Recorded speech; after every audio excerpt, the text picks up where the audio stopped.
Hello बच्चों, आपण इथे बघा क्लास 7चा जो सायन्सचा चॅप्टर आहे 11 नंबरचा cell structure and micro organism हा चॅप्टर जो आहे तो इथे बघत आहोत.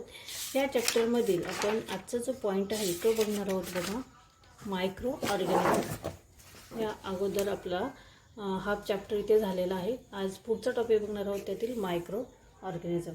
मायक्रो ऑर्गॅनिझम यालाच आपण सूक्ष्मजीव असे म्हणतो. बघा, what is meant by micro organism. Micro organism म्हणजे काय, तर we have learn that there are countless living organism on the अर्थ.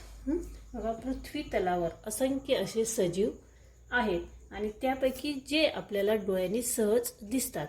Of these organism which cannot be seen with our eyes but can only be observed under a microscope are called micro organism. म्हणजे पृथ्वीतलावरती असे असंख्य सूक्ष्मजीव आहेत जे आपल्याला सहज डोळ्यांनी दिसत नाहीत. आणि ते पाहण्यासाठी आपण सूक्ष्मदर्शकाचा वापर करतो. ऑब्झर्व द मायक्रोस्कोप, सूक्ष्मदर्शकाचा वापर करतो, त्यालाच आपण मायक्रो ऑर्गॅनिझम असे म्हणतो. त्यानंतर बघा, category the following micro organism into 2 groups. आपल्याला इथे खाली काही मायक्रो ऑर्गॅनिझम दिलेले आहेत आणि त्याचे 2 गटात वर्गीकरण करा असं म्हटलेलं आहे. एक्झाम्पल म्हणून ते अमिबा, पॅरामिनियम, युग्लिना, स्नेल, एलिफंट, पिजन, वॉर्म्स हे इथे मायक्रो ऑर्गॅनिझम दिलेले आहेत. आपल्याला हे जे मायक्रो ऑर्गॅनिझम आहे त्यांचं आपण 2 गटामध्ये कशा पद्धतीने वर्गीकरण करायचं ते देखील आपण इथे बघणार आहोत. बघा, खाली occurrence of the micro organism म्हणजे काय, तर सूक्ष्म सजीवांचा आढळ. Occurrence of the micro organism.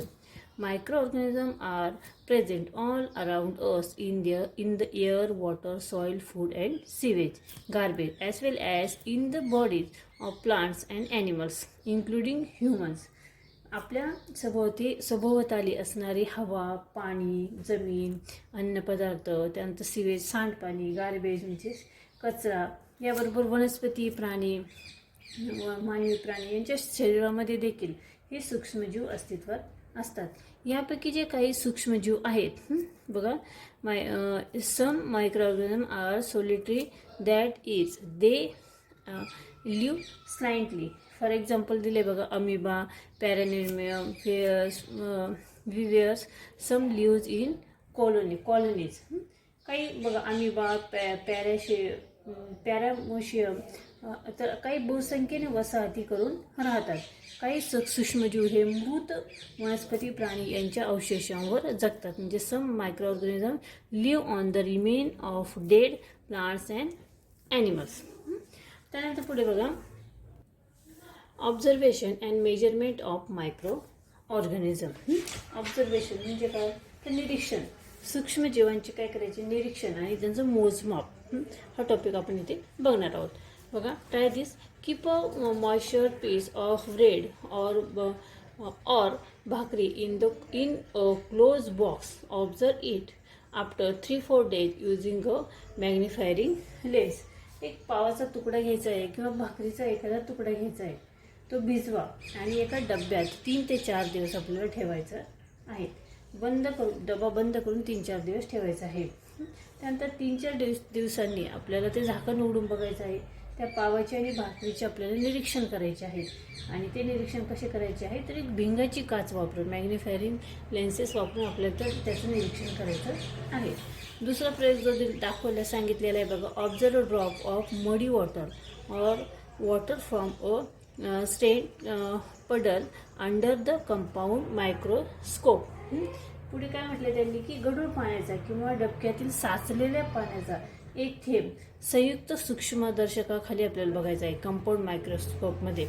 आणि तिसरा प्रयोग दिला आहे बघा, take a drop of yogurt और buttermilk on a glass slide and observe it under a compound microscope. दही किंवा ताकाचा एक थेंब काचपट्टीवर आपल्याला घ्यायचा आहे. योगर्ट आणि बटर मिल्क. योगर्ट म्हणजे दही आणि बटर मिल्क म्हणजे ताक.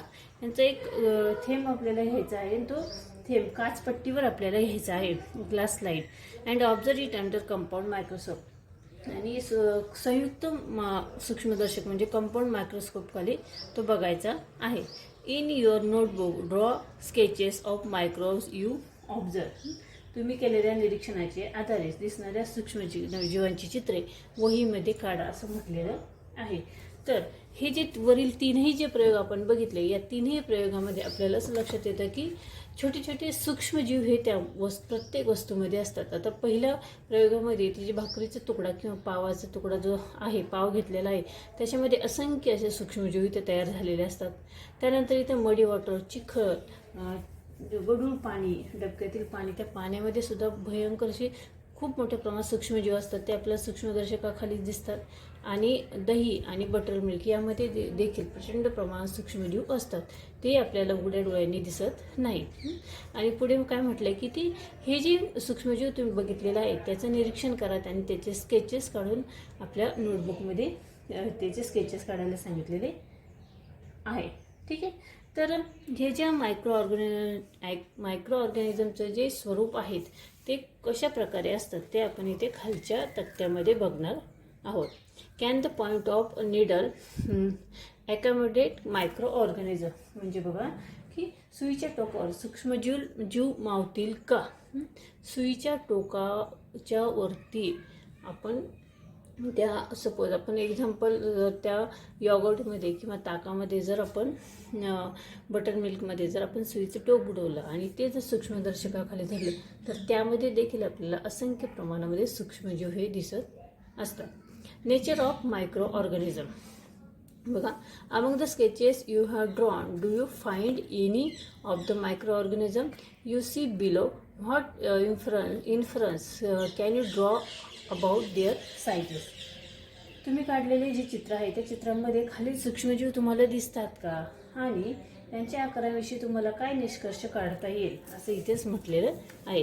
आता इथे विविध प्रकारचे सूक्ष्मजीव दाखवलेले आहेत. Variety of microbes. ठीक आहे. वेगवेगळ्या प्रकारचे जे सूक्ष्मजीव आहेत याचं तुम्ही निरीक्षण करू शकता.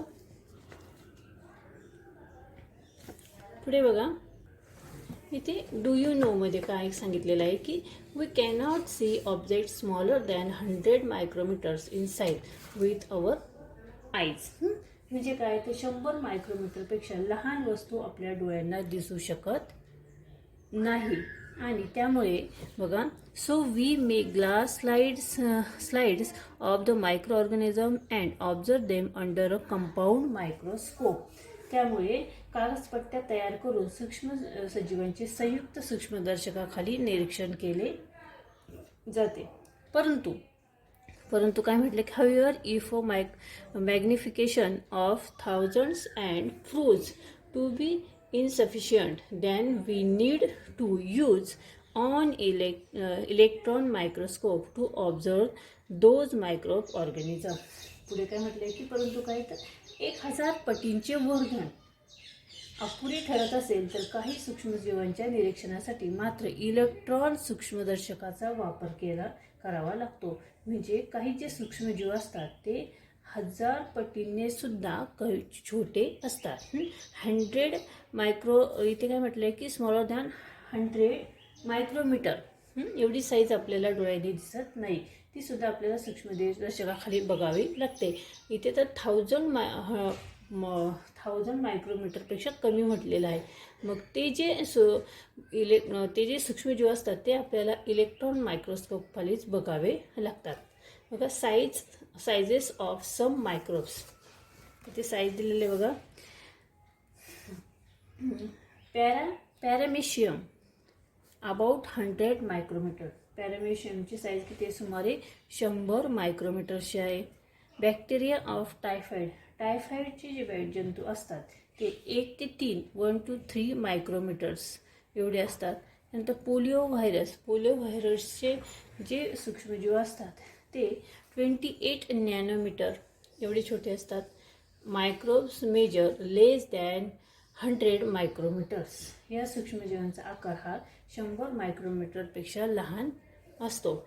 Even in these minute microorganism there organelles carry out all life process within the single cell. म्हणजे एवढा लहान आकार असून देखील सूक्ष्मजीवांच्या पेशीतील अंगके जे असतात ऑर्गनल्स जे असतात ही सर्व जीवन प्रक्रिया घडवून आणत असतात. ठीक आहे. तर अशा पद्धतीने आपण इथे मायक्रो ऑर्गॅनिझम याची साईज आणि त्याची जे स्केचेस वगैरे जे आहेत ते आपण इथे बघितलेले आहेत. मायक्रो ऑर्गॅनिझमची जी साईज जी आहे आणि कोणत्या प्रकारचे मायक्रो ऑर्गॅनिझम हे असू शकतात प्रयोगानुसार आपण इथे बघितलेले आहेत. आय होप हा पॉईंट तुम्हाला नक्की समजला असेल. हा व्हिडिओ जर समजला आवडला त्या व्हिडिओला तुम्ही नक्की लाईक करा, शेअर करा आणि चॅनलवर नवीन असाल तर चॅनल सबस्क्राईब करा. व्हिडिओ बघितल्याबद्दल धन्यवाद.